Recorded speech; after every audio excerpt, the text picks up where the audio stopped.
নমস্কার সবাইকে। সবাই কেমন আছো? রিমি সঙ্গীতা আজ নতুন একটি ব্লগ নিয়ে এসেছি, রান্না বাড়ার ব্লগ। চলো সবাই দেখ। আজকে কি বাজারে এলো? ডিম, ধনিয়া পাতা, সর্ষে শাক আর ছোটো মাছ।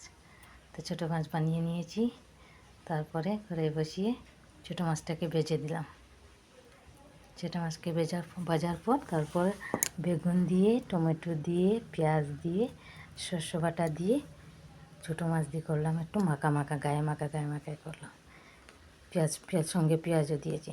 আজকে আমার প্রথম ব্লগ, তো এদিকে আরেকটি তরকারির জন্য রেডি করেছি। পেঁয়াজ কুচি, টমেটো আর কাঁচা লঙ্কা দিয়ে আরও ছোটো মাছ দিয়ে করবো চচ্চড়ি। হয়ে গেছে চচ্চড়ি। তারপর ধনিয়া পাতা দিয়ে এটা নামিয়ে দেব।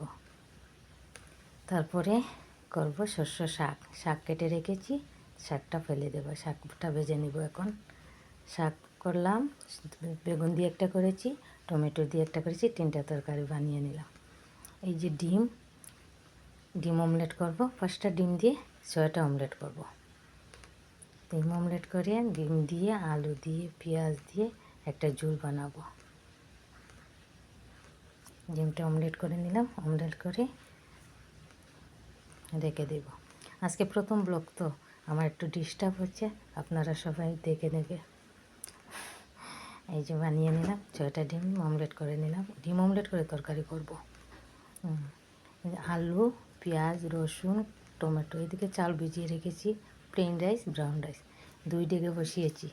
যাদের ঘরে ডায়াবেটিস থাকে, রুগী আছে, তার আর ঘরে ব্রাউন রাইস। আমাদের ঘরে ডায়াবেটিস রুগী আছে, তো এই জন্য ব্রাউন রাইস আর প্লেন রাইস। এদিকে তরকারিটা হয়ে গেল। এই যে ডিমের তরকারি, ডাল, সর্ষে শাক, চচ্চড়ি, বিলাইয়ের জন্য আলু বেগুনের চচ্চড়ি, আর এই যে ভাত হয়ে গেল। আজকে প্রথম ব্লগ করছি, তো এইরকম বয়স দিতে পারছি না, আপনারা দেখে নেবে।